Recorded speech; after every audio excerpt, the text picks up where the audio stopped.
There's nothing like snook hook sets at dawn or catching a tarpon in the moonlight.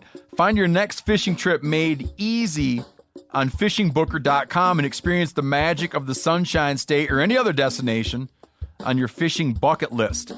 Book a blue water adventure in search of sailfish or go snapper fishing with the kids. With over 6,000 captains and trips to choose from, planning your next one just got a whole lot easier. Download the Fishing Booker app on the Google Play or App Store, or visit them online at fishingbooker.com to book your trip today. Maui Nui is on a mission to help balance axis deer populations for the good of our environment, communities, and food systems on the island of Maui. They've shared over 126,000 pounds of nutrient-dense protein with the Maui community. Secure your spot now. Become a snack subscriber and join in helping to build more resilient food and ecosystems on Maui. Visit MauiNuiVenison.com. That's MAUINUI venison.com and use promo code BEAR for 20% off your first order. I'm sure a lot of you guys remember the old ceremonial hunting tradition of eating the heart out of the first animal you kill. Meat from those organs are among the most nutrient-rich foods on the planet. You can get those same benefits your ancestors craved via convenient daily capsules from Heart and Soil. Find out more at heartandsoil.co. And remember, use code Meateater for 10% off your purchase.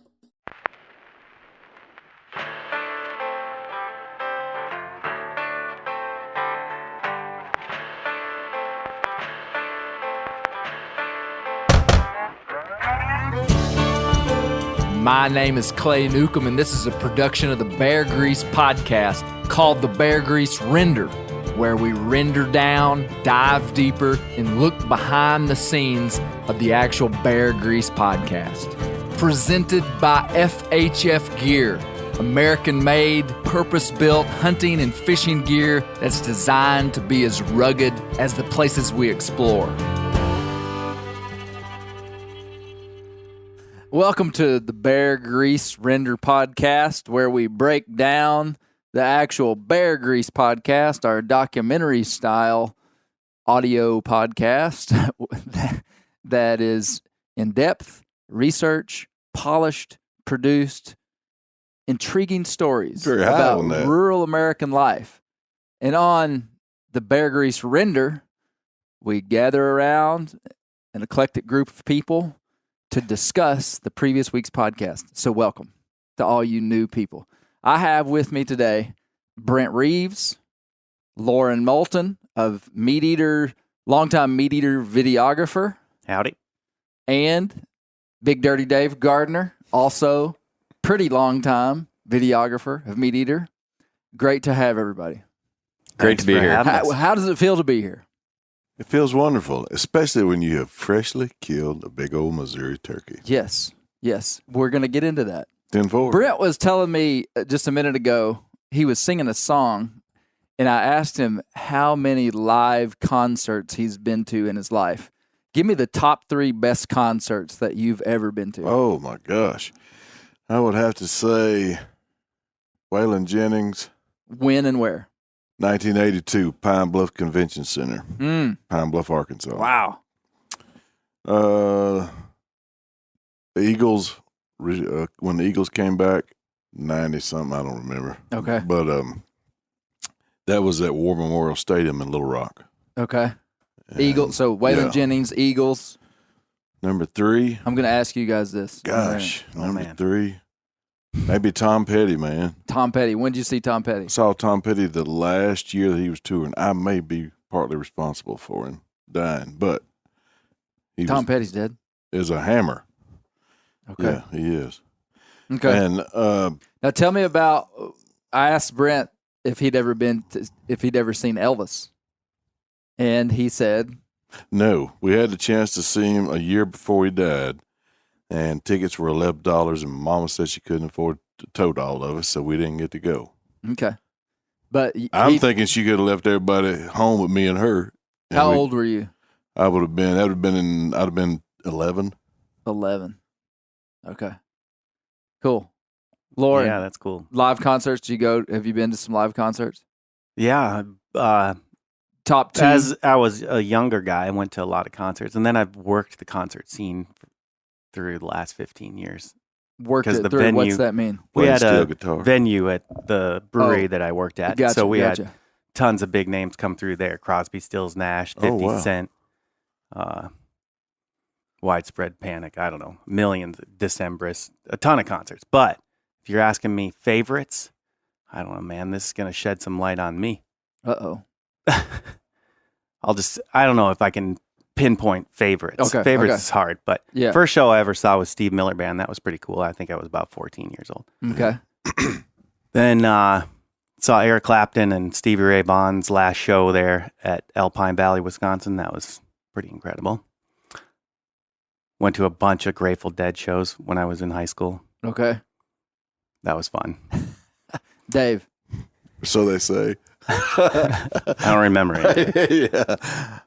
The best concert I've ever been to. It was probably I don't remember it much, because I think I was only 3 years old, Oh, wow. 2 or 3, Okay. and my parents were real into country music, and Garth Brooks came to the state fair. My parents had me decked out. I was real into Garth at the time, and my parents decked me out in my little cowboy uniform, and we had like really good seats, like 5th or 6th row. Some lady gave me a rose to give to Garth, and my parents put me on the shoulders of some bodyguard that was about 7 feet tall, and he walked me up to the stage, and everybody's like giving Garth gifts and stuff, and I hand him this rose, and he waves to somebody on the side of the stage, and the guy brings out a guitar. He You're signs kidding. it and gives it to me. No Wow. way. Yeah. Yeah, that's a Yeah. good deal. You still got it? Yeah. This feels like a setup for Dave to tell that Yeah, story, but it for wasn't at all. Man, my wife So- would kill for that guitar. Yeah, She well, it's loves for Garth. sale. If anybody wants to buy it. Are you serious? I got some student loans I got to pay, for the right price. So when you were 3 years old, That's decked awesome. out in your Western wear, Yep. Garth Brooks gave you a signed guitar. Yes, sir. That's Oh, money. sweet. Yep. Still at my parents' house. Is it for real for sale? I'd sell it for the right price. Right. Yeah. Give me Garth- a ballpark. Garth's got to retire, though. I think he's probably still giving out guitars, so Okay. got to make sure he's I retired. mean, are we looking at 10 grand plus? Probably. Yeah. Okay. Whatever it Would is, you- I'm going would to have you- to make payments. Would you on it. take 9? I don't know. Probably not. Probably wouldn't take Okay. 9. Well, would you sell it for 20? Probably. So we're looking, okay, folks, between $10,000 and $20,000. You're Dave talking Gardner. specifically to my wife, so you might as well say Alexis instead of folks. Okay. Okay. Oh, Highest bidder. that's good. That's good. So later we're going to talk about the new Bear Grease series called Con Man.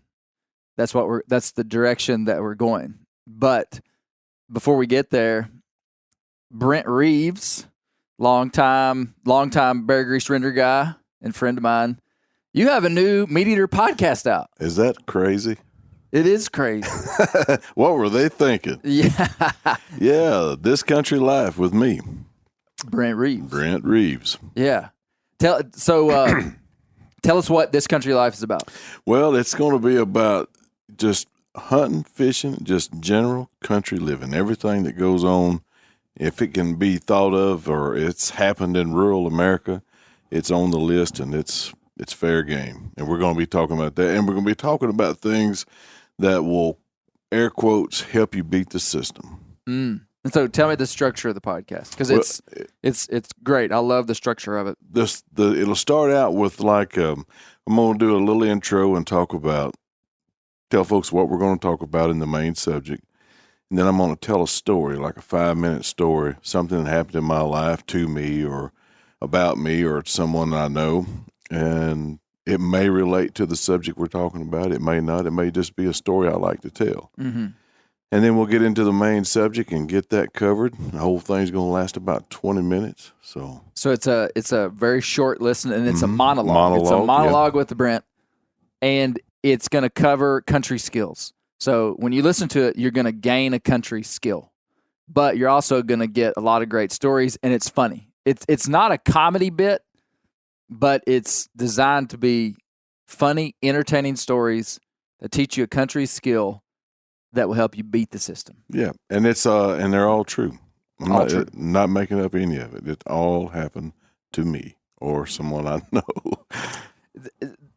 I think we should go ahead and tell them what some of the episodes are. I think we can leak that information. What do you think?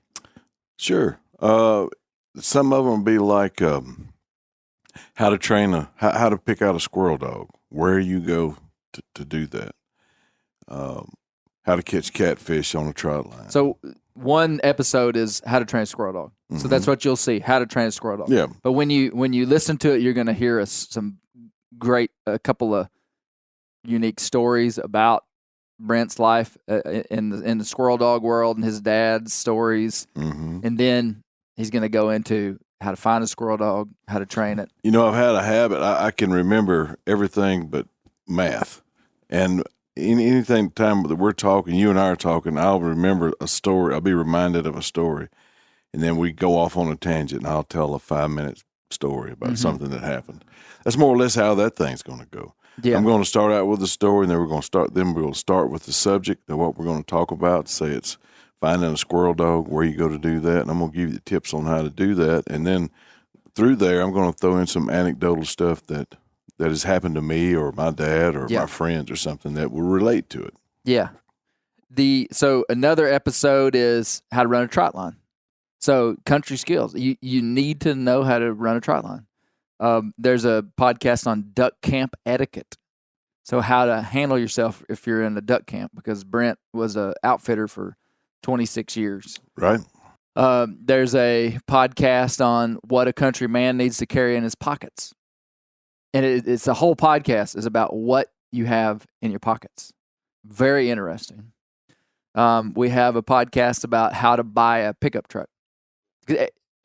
Loren, one day your son is going to be like, he's going to need a truck. Dad, I need a truck. That's right.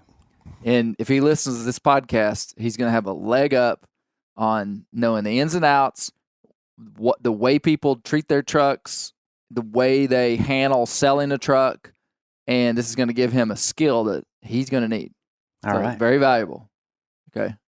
So, yeah, that's the kind of stuff it is, but it's fun. It's a lot of fun. And so...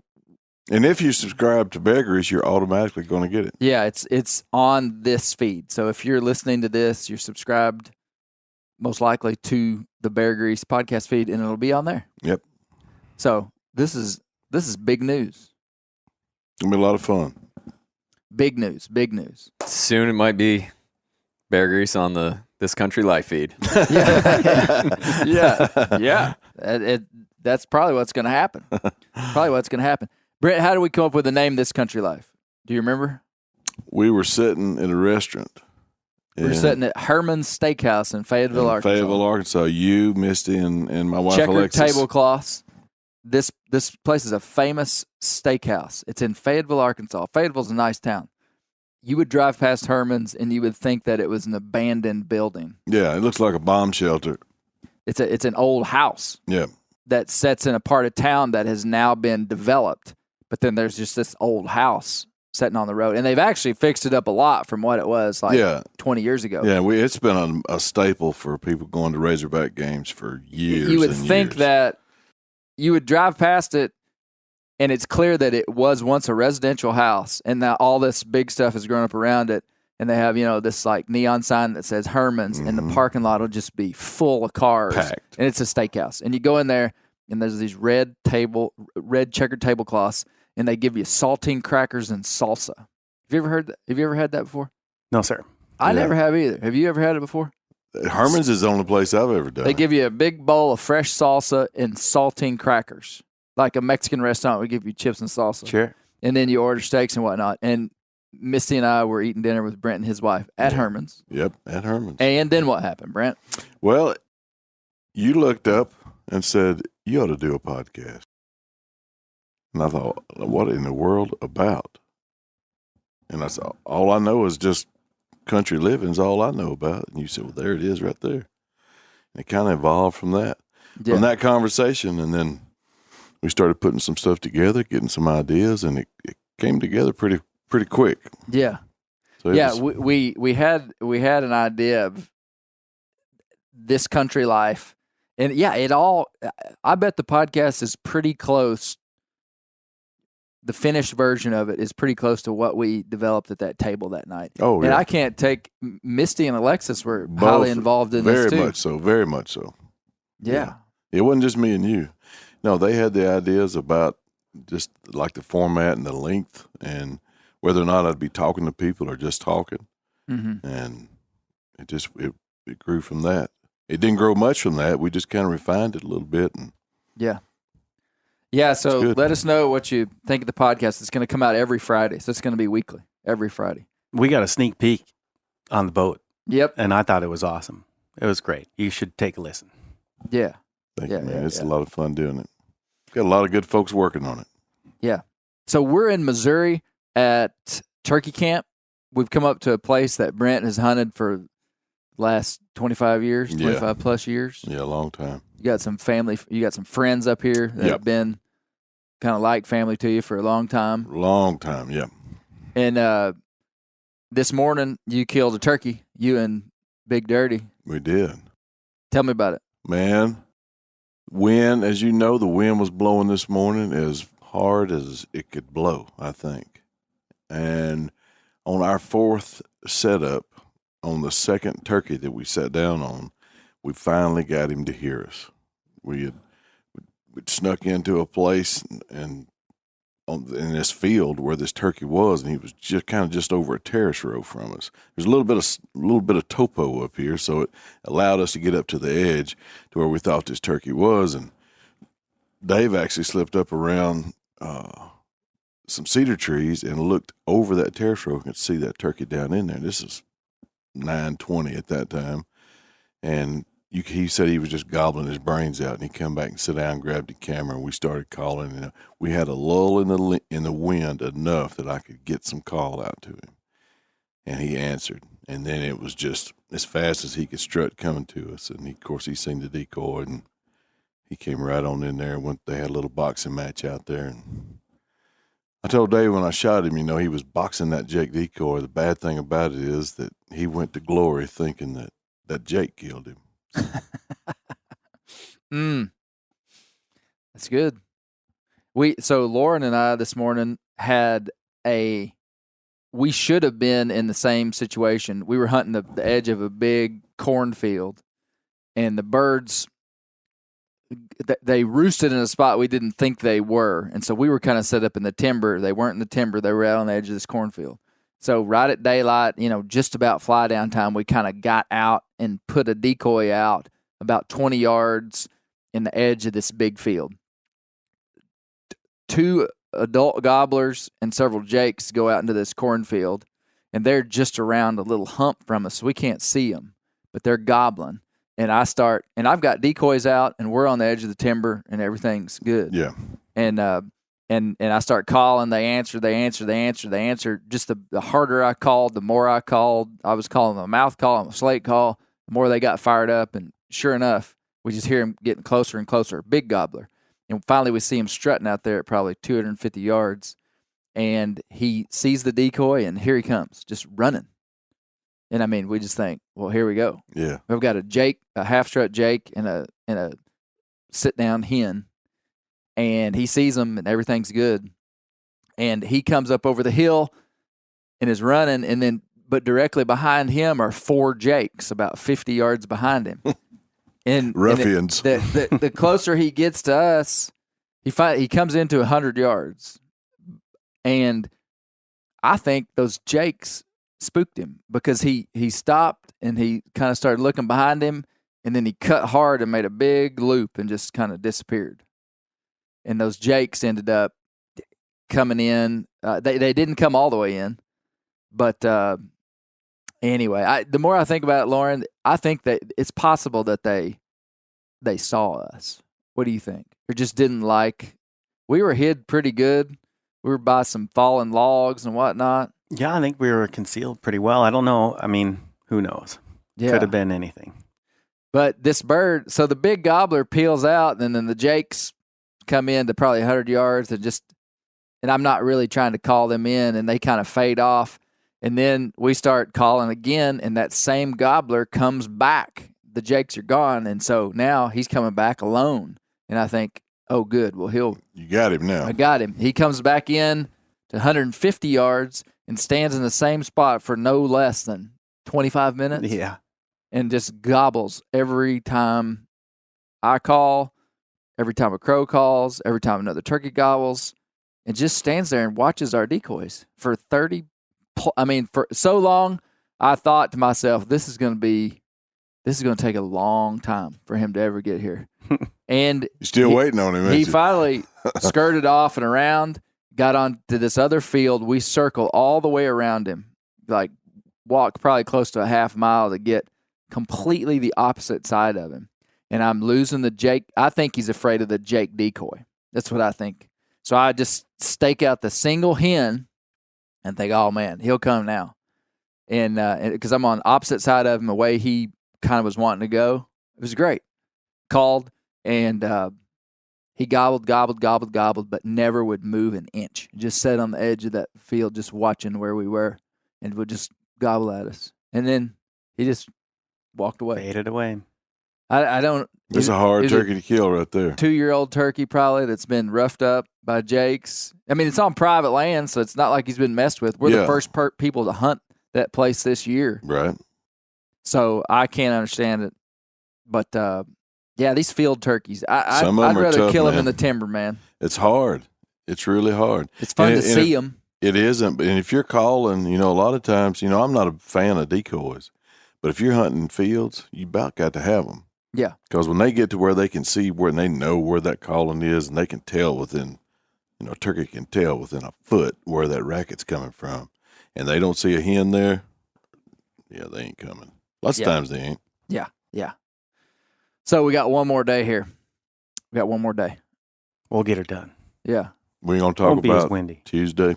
You don't want to talk about Tuesday, do you? Well, I wasn't going to embarrass you. You ain't going to embarrass me. Well, go ahead. Tell them. Well, Tuesday morning, it all worked out. Worked out great. Just like we thought it was going to. That turkey gobbling on the roost.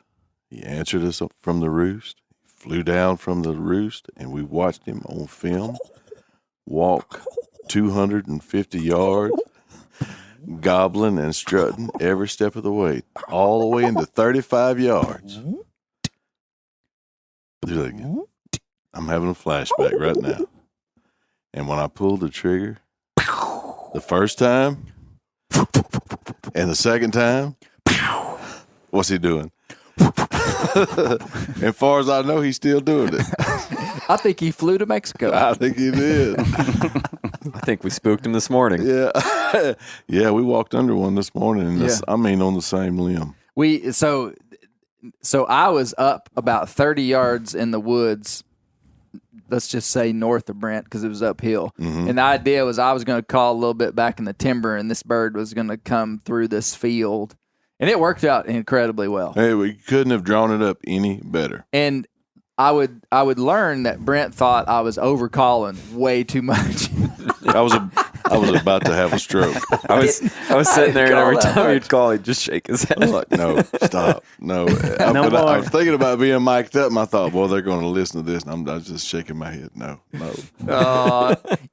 That's the problem with turkey hunting with people. There are about 100 ways to skin a cat. And you know who the person that I've hunted with that calls, he would call more than if I had a 10-year-old bear Newcomb with a box call. Yeah. You know who that was? You told me this morning. Wilbur Primo.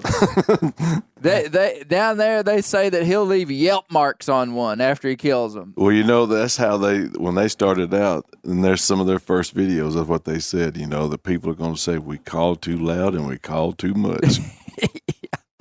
Well, I was raised by, or I was mentored by some really, Scott Brown is really who I would say taught me a lot about turkey hunting. Gary Newcomb taught me the foundations of turkey hunting, but Scott Brown taught me a lot about turkey hunting. And man, he'd rather yelp a 3-note yelp and sit there and have him come in. I mean, but we're hunting public land, tough turkeys. Yeah. And I mean, pretty much he says, if a turkey knows where you're at, you don't need to be calling to him anymore. Yeah, my brother's dad-in-law, Mr. Billy Bryant, who mentored all of us on how to kill turkeys, and he's killed a passel of them. It was 3 yips and lay your call down. Yeah. He said, if that turkey ever answers you, you stay at that tree. Sometime during the day, he's going to come by there. Yeah. And he's killed a lot of turkeys just like that. Well, I knew you thought I was calling too much. And then word on the street is I don't call enough. Yeah, I heard that too. Yeah, that's another From a story. guy that hunts in Missouri. Yeah. He was like, that dude doesn't call enough. Man, I was calling at that turkey like crazy. Yeah, you were Wilbur and Primos this morning. We did that Well, this morning. on the morning before when our friend was with us. Great guy. Yeah. And so, anyway. Yeah, me and Dave did that this morning. We were letting it rip. Yeah. Oh. They seem to like it. Hey, really. So we had this conversation yesterday because Brent said you called way too much, and it worked great except for his shooting. Yeah, exactly. And then the next day, word on the street was I didn't call enough. That's all I can say about that. And so Brent was like, what did you say? I'm trying to remember how it all went down. Anyway, we were talking about calling, and anyway, about the reason why you call so much up here. Well, somebody told you at the gas station that you got to call these turkeys up here. Oh yeah, he did. When I was getting a tire fixed, he told me. That's what he said. You got to call these turkeys up here. Well, this morning when those birds were out in that cornfield, I've never called so much in my life. I was calling with 2 calls at the same time. I wasn't even waiting for one to finish. I mean, they thought something bad was going on up there, and the more I did it, the more they got fired up and came. Yeah. So I mean, maybe they're right. There's some truth to it. Yeah. Anyway, so you missed a turkey at 35 yards. We're not exactly sure what happened. No, I think my shotgun's shooting a little low. Well, and you were using some shells that we decided we don't like. Yeah, I don't like them. I was shooting. I went back to my old favorites this morning. You were shooting some number 9 bismuth. Yeah. In there, it's no a real tungsten. Tungsten. Yeah. And it was that number 9 is a very small pellet. And I mean, anyway. We decided after we didn't like that. Yeah. I like the number 5s. That's what I went back to this morning, and it worked fine. Yeah. Good.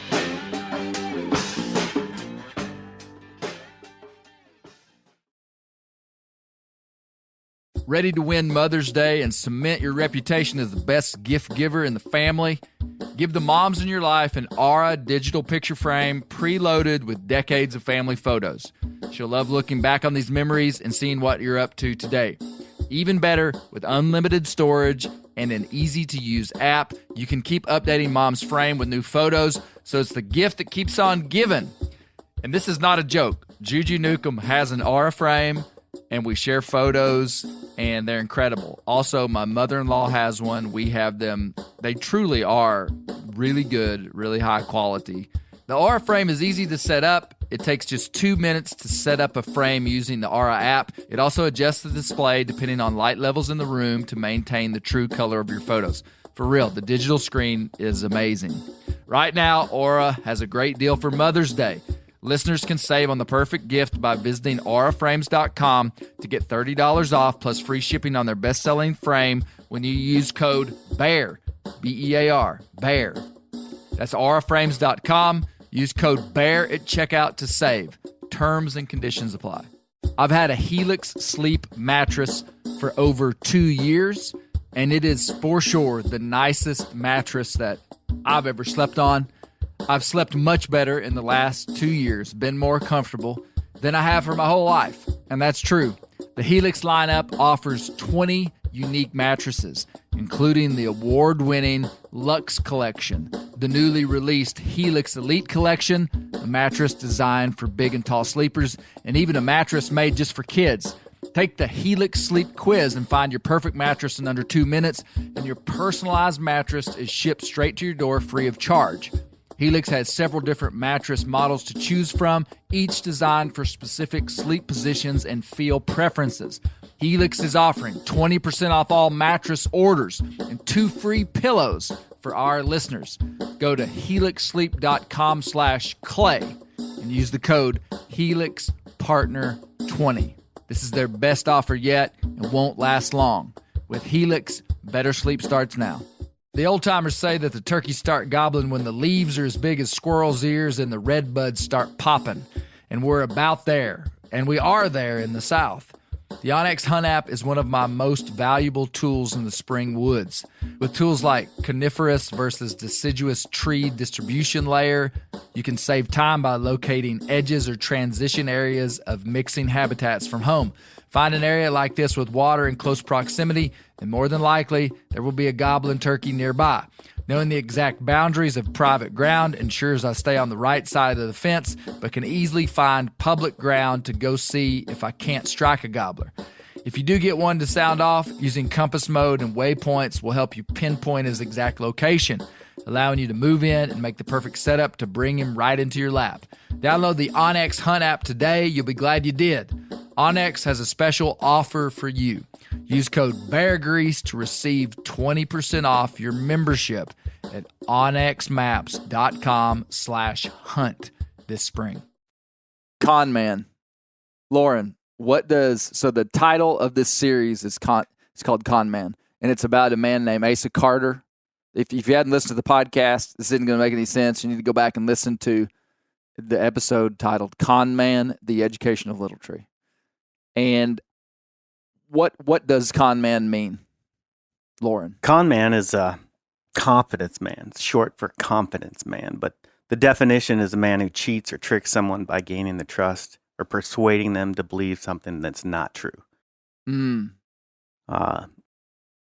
Lots of fun little other words that go along with con man. Like, what was it? They're all listed here. Another word. Crook, hustler, swindler, bunco, bilker. Bilker, yeah. Bilker? Yeah. You ever heard that, Dave? I've not. Me neither. Like you bilk somebody out of some money. Okay. You got to watch those old Grift, a hustle, movies. A bunco. I'd never heard of bunco either. I don't know. Okay. Swindle, flim-flam, gaffle, bamboozled. And then the victims of those people are marks, suckers, stooges, mugs, rubes, or gulls. Okay. But confidence man is kind of the deal. Confidence man. Yeah, so Asa Carter, he could have been called a lot of things, but con man is a pretty good description of what he did the last part of his life when he became Forrest Carter. And on the next episode, the whole thing is about Forrest Asa Carter. And it's about why he did what he did, some of the details of his life, the details of the ruse. It wasn't just a pen name. And I think that's what this first episode gave a little bit of information on the author of The Education of Little Tree, Forrest Carter, who wasn't Forrest Carter at all, but was actually Asa Carter. And then we revealed that Asa Carter was a vehement white supremacist and had a radio broadcast, produced over 100 radio episodes that were very kind of wild, racial stuff. And he had a print publication. He led his own sect of the KKK that was called the Original Sons of the Confederacy. So it was like he was like saying, "Hey, the normal guys aren't the real deal. Like, we're the real deal." And he was a speechwriter for George Wallace, which we revealed on the podcast. But he wrote this book under this name, Forrest Carter. And it wasn't just a pen name. We'll learn it wasn't just a pen name. He actually turned into Forrest Carter. Like, changed his life, changed the way that he talked, changed the way that he dressed, was Forrest Carter to everyone. And then he died when he was 54. But he wrote The Education of Little Tree, which is essentially an adolescent book. It's kind of like a Where the Red Fern Grows book. And it was really a unique situation that rarely happens in literature, very rare, that a book would posthumously, like after the death of the author, would go on the New York Times bestseller list. So the book was published in 1976 originally, and it just had minimal fame or it didn't do that well. I think they printed 5,000 books at some university press. And then the book began to just have this like grassroots exposure. And then it was reprinted in 1988 by somebody else. And then in 1991, Yeah. it went on the New York Times bestseller list and was put on Oprah Winfrey's book club list. And it was on trajectory to be an American classic, American adolescent classic, like Where the Red Fern Grows. Kids were reading it in schools all across the country.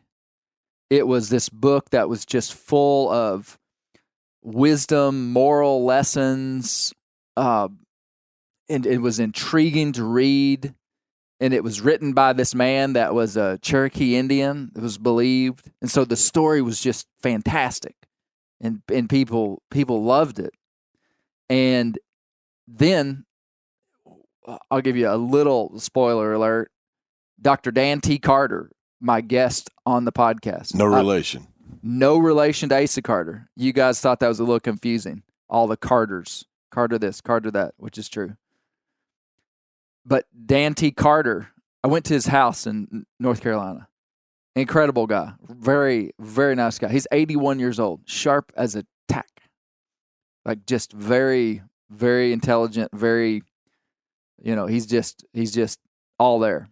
And he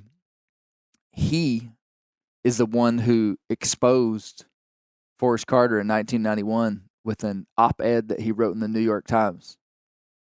And it was like, what? Who is this guy? Hold the phone.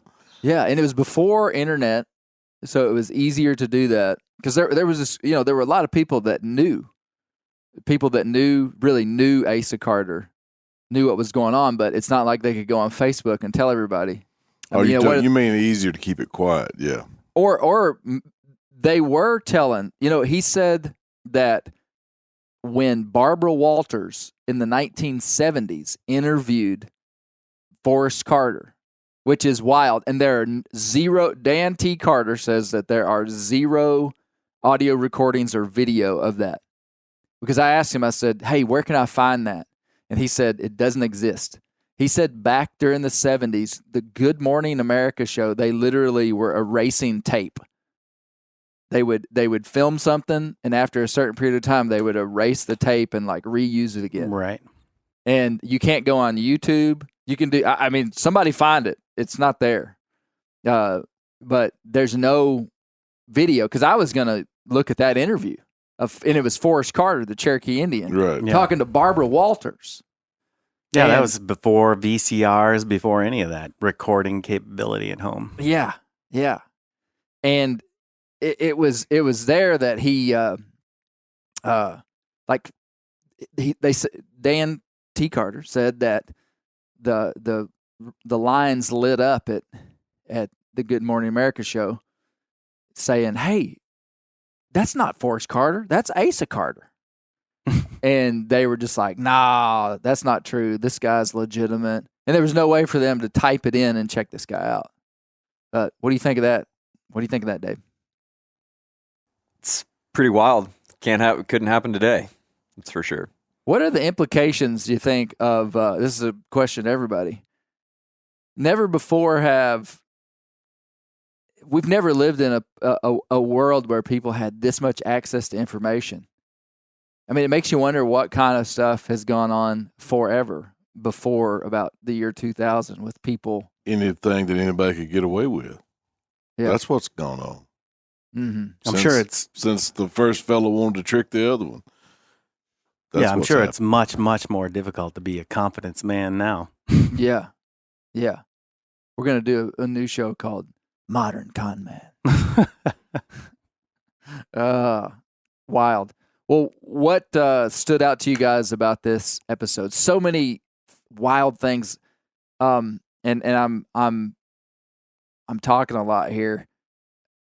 The section of the speech from George Wallace, I debated on putting that in there. I asked a couple of people if I should put it in there, and they were like, yeah, put it in there. Yeah, it's a historical I reference. mean, it's history. Yeah.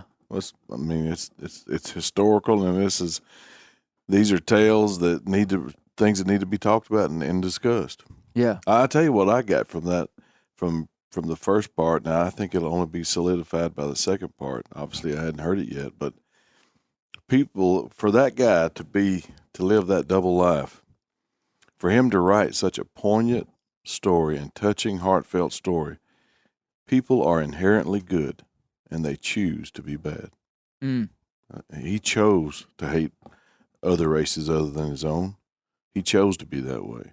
But he obviously had something inside him that would fuel that story, his mind, to be able to create such a great story. Mm-hmm. And it was a great story. Mm-hmm. That's a great way to say it. It is. Yeah, I agree. And the big question in my mind the whole time are they seeking some sort of redemption? Like, are you in repentance for all the negative things that you were doing before? Because he wasn't the only one, right? I mean, Wallace kind of repented after as well. Yeah. Yeah. So and you're saying took back a lot of he's trying to like fix his wrongs, right? So you're saying a question in your mind was Forrest Carter, quote unquote, the way for Asa Carter to repent for what he did? A little bit, yeah. I mean, to go as far as changing your identity and talking differently and pretending to be someone completely different, you're looking to get rid of that past life. Yeah. So that's the question that we're going to talk about on the next episode a lot. Because so where this came from was when Steve Ranella listened to our Where the Red Ferns Grows podcast, where we talked about Wilson Rawls, Right. who was this incredible author of Where the Red Fern Grows. He was kind of a one-hit wonder author. And he, in the research, I've found that he had gone to prison. Yeah, that was more than once. That was wild. And that was not talked about when that book came out. It was not talked about at all. And the crimes were minor. I mean, it was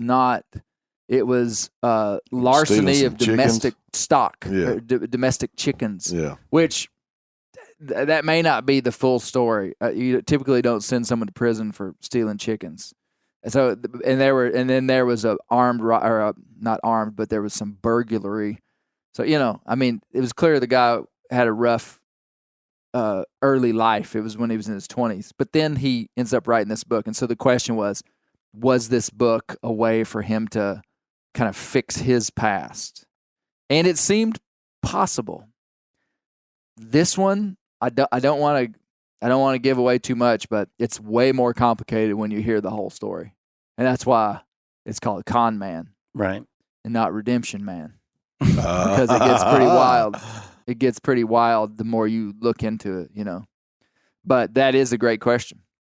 Great question. What stood out to you, Loren, about the podcast? It was a giant twist. I wasn't anticipating that he was part of the KKK. That was, what are you talking about? Like, how do you bridge the gap from an author, a supposed Cherokee nations to KKK? What are you talking about? Yeah. Yeah, it is a wild twist, isn't it? Wild twist. Yeah. And you got to wonder about the motivations. Like, like everybody's got their motivations. So that was the big takeaway. What in the world motivated this guy? And obviously he was a pretty well-renowned writer ahead of time. Mm-hmm. He's writing speeches, and so movies. Yeah. It's mind-blowing. Yeah, that was crazy. Yeah, were you expecting that? No. So he wrote The Outlaw Josie Wales, which he titled his book Gone to Texas. But Clint Eastwood took the book and turned it into a movie called The Outlaw Josie Wales. And that was Clint Eastwood's breakout movie, which is wild because to be a screenwriter and to write a movie, and he didn't write the movie, but to have a book made into a movie is a big deal. There was presumably a fair bit of money he made from that. And then, but The Outlaw Josie Wales is an interesting story because the protagonist, the guy that you can't help but love, is a Confederate soldier. Do you remember the story, Brent? Did you ever watch that movie? The movie? Yeah. Yeah, 100 times. Do you remember the story? Yeah. Well, so Yeah, I remember the story, yes. basically, it's the end of the Civil War, and there is like one band of Confederates that are hiding out that haven't given up, and the Union Army is trying to hunt down these rebels, and there's the captain comes to all these Confederate rebels and says, "Hey guys, the war's over. Like we got to give ourselves up. If we give ourselves up to this camp down here, everything's going to be okay. They're going to let us go. It's not going to be a big deal." Right. And all the guys agree to go except for Josie Wales. And, he's like, I ain't going. And, well, all those guys go down there, and it turns out it's a trap. Yeah. The Confederate general that all these guys trusted had been paid off, and they go down there, and rather than giving them what do you call it when you're forgiven of crimes? Clemency. Rather than giving them clemency, they kill them. They kill all these guys. And Josie Wales is up in the mountains, and he hears the gunfire, and he sees what's happening, and he goes down. And anyway, the whole thing is this Confederate soldier that, has been burned by the system, and everybody cheated him, and he goes into Comanche country. So, and it's always about hating the establishment. That's in everything that Asa touched, was that the government will burn you. And it gets so wild in this next episode because you're going to see how that fits back into this deep racism that he bought into. It'll all make sense. But Dave, what stood out to you about it? I thought yeah. I mean, I had the same question. These guys, was him this looking for redemption? But the story with, I'm totally spacing on the guy's name now, who had the key to the song box. Coon Jack. Coon Jack. Yeah. And I wonder if, in a way, like, he was trying to use Coon Jack as like a metaphor for himself. Tell us about Coon Jack. He, he had been fighting his whole life, and this was a story that this is inside the book, The Education of Little Tree. Yes. The grandfather was telling Little Tree, who's the little grandson, a story from his childhood, and he tells a story of this old man named Coon Jack. So go ahead then. Yeah, and Coon Jack had been fighting his whole life, and now was just, and the end of it was, you have to know someone, or he loved him after that because he knew who he was, right? Knew where he came from, and kind of understood him, and that was the whole, trying to put that thought together now. So then it was really interesting that he put that in there, being this clan leader, right? Like, you have to know somebody to love him, and then so it was just like, I wonder if Coon Jack was kind of a metaphor for himself, but then also some real interesting things going on. So Coon Jack basically grew up in the Civil War, and then the government took his land, and he stayed and fought for his land.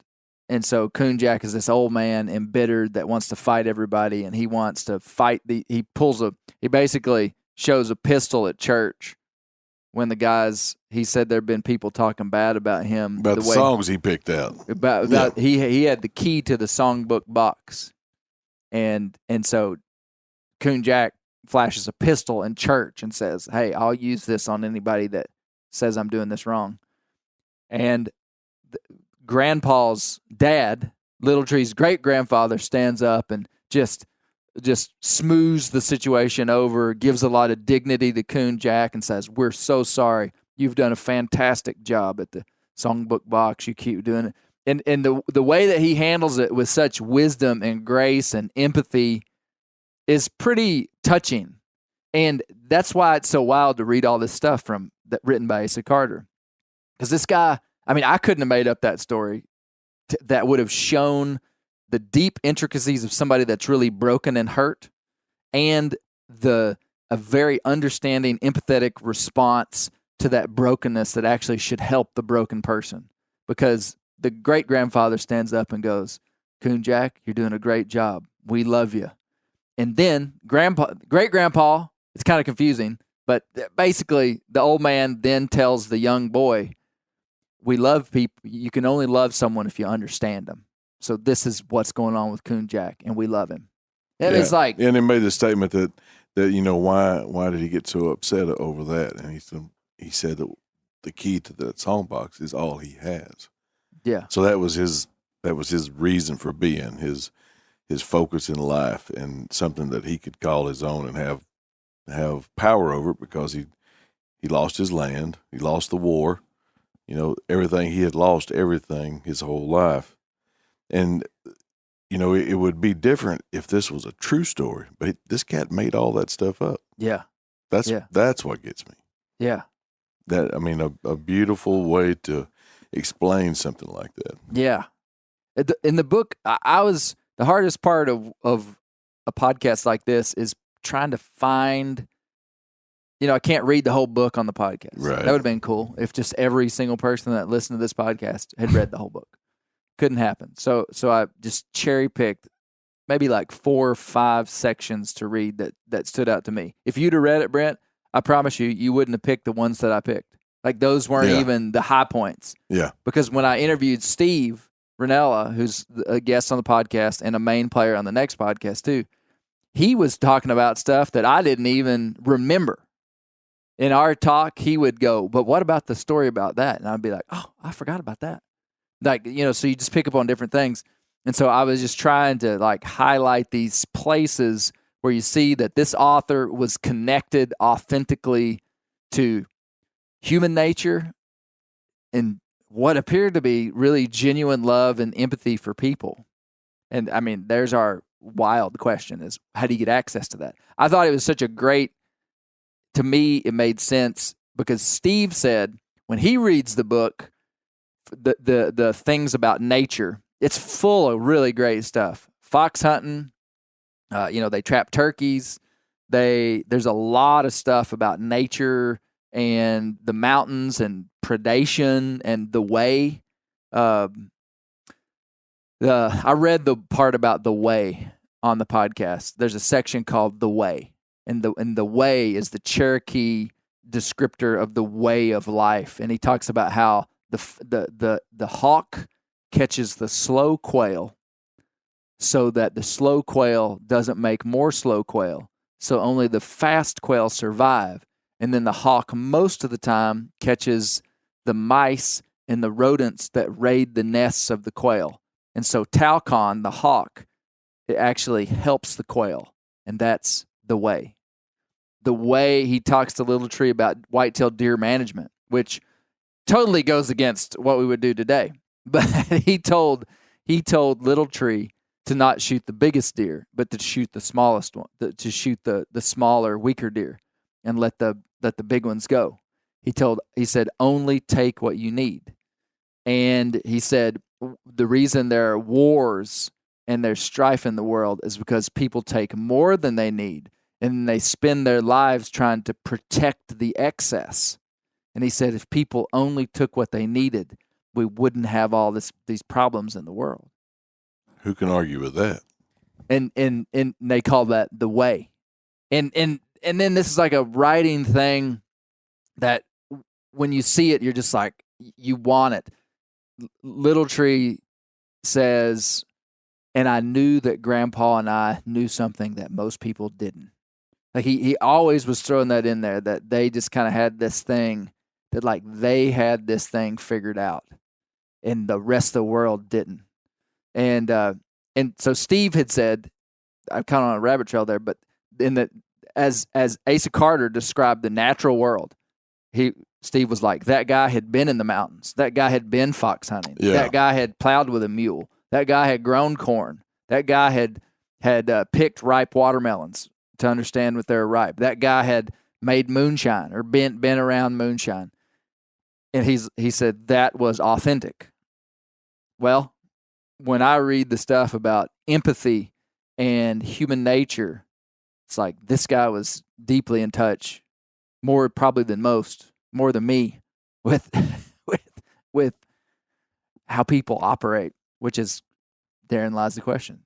It's kind of fascinating. Who is this guy? Why was he so crazy? How could he do that? How is he connected to that kind of authenticity, but still connected with all this wild stuff he was? Very intriguing. Very intriguing. Yeah, for sure. And then how do we grapple with that today? Right? Like, how do we take that book today and, like, do we just blacklist it? Or do we, take the book for what it is, but, recognize that it's not autobiographical and it was. That's very who good was point. it? Look at who it was written by. So. Yeah. So what do you It's think? like- Dave, if you had kids, would you let your kids read it? Knowing what you know. I mean, yeah, probably. But, I'd like to wait until they're maybe a little bit older, and then they can you can kind of understand and start to explain some of the complexities of it. Yeah. Explain, like, who this guy was and what this book is and what it's not. Yeah. It's not a historical piece. It's not, but it's a story and it has good lessons in it. But this guy that wrote it did some terrible things. Yeah. Yeah. Yeah. What about you, Loren? What do you think? That's a good question, Do you tell them who the author really was? Do you give them the book and just have them experience it for what it is and don't say anything? Yeah. I mean, and maybe later bring that up or share the podcast with them so that is their education and enlightenment after reading the book. Yeah. I don't know. Yeah. What do you think, Brent? Well, to me, a good story is a good story. And I don't have to buy into his politics or his philosophy on life or his judgment of other people's. If that story is a good story and entertaining, I don't care who wrote it. Because I don't go anything further than the last page. That's the time to put that book down and pick up another one. To me, that is. And I wouldn't have any problem at all reading it to my children.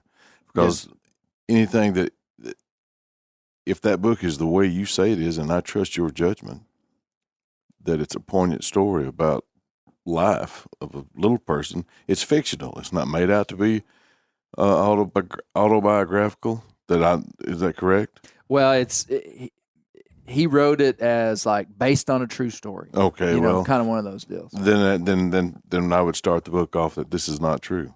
This is just a fun story, and we're going to read it. Sweetie, I want you to read this book. It was written by a con man. The Bear Grease Podcast. Yeah, Yeah. that's how I look at it.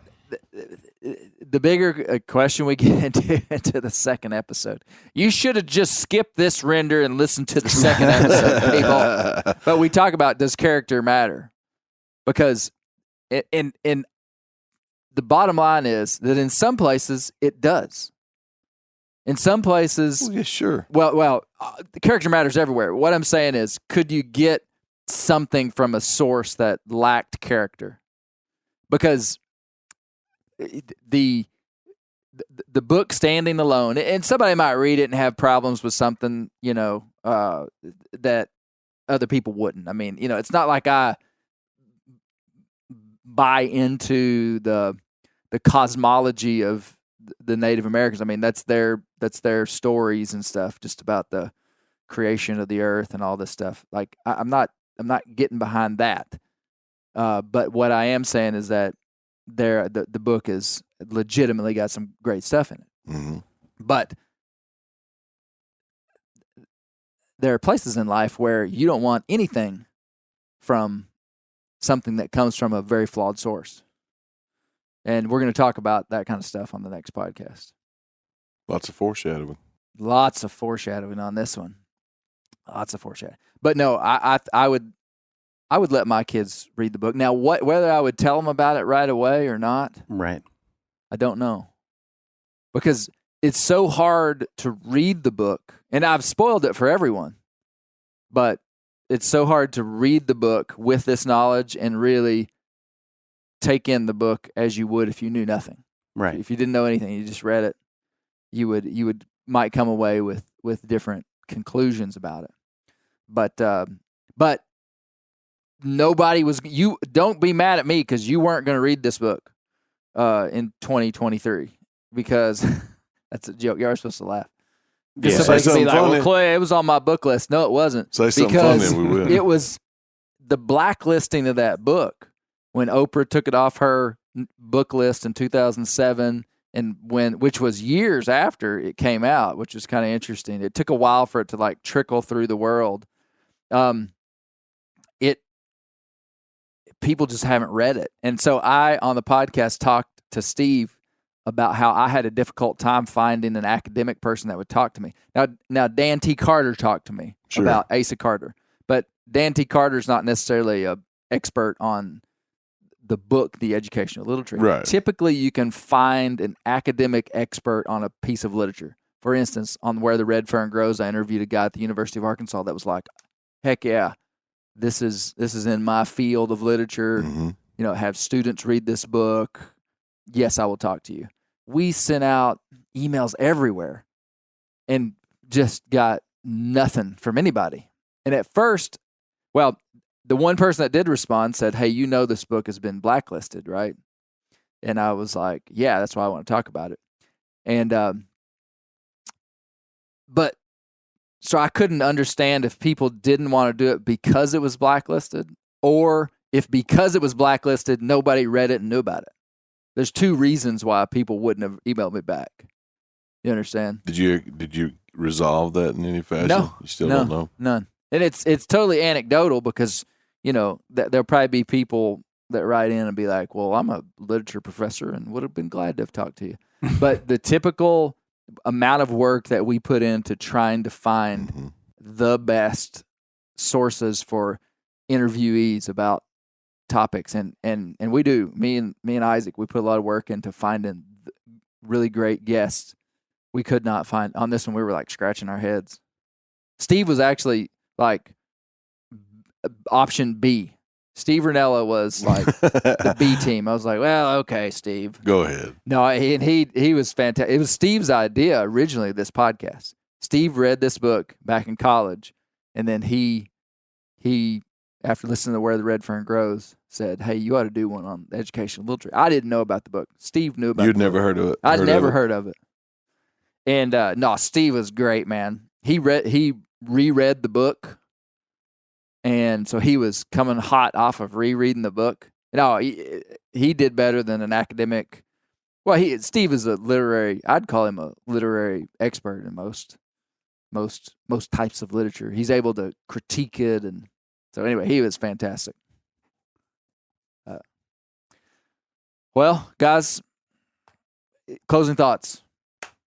I'm looking forward to the next episode. If there is a bigger twist coming in the second episode as there was in the first, if it was 3 episodes, I wouldn't be able to take it.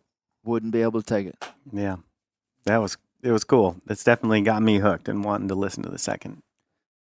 Great. I'd like to read the book too. Yeah. Yeah. Yeah. I wonder, is it hard to find? No. You buy it on Amazon. It's going to be on the New York Times bestseller list again. Again. because of the Bear Reaves podcast. No, shoot, man. You can get it on. They're giving them away for free on paperback, man, on Amazon. I bet. $4.99. We're trying to liquidate these things. Well, hey, listen to This Country Life with Brent Reaves. It's going to be great. You've already heard one episode that's come out before this one, but it's going to be every Friday. You'll be able to hear it. Thank you guys for listening to the Bear Grease Render, and we'll see you next time. Let's go eat some catfish. Yeah, we're about to fry some catfish and turkey breast. Get the grease hot.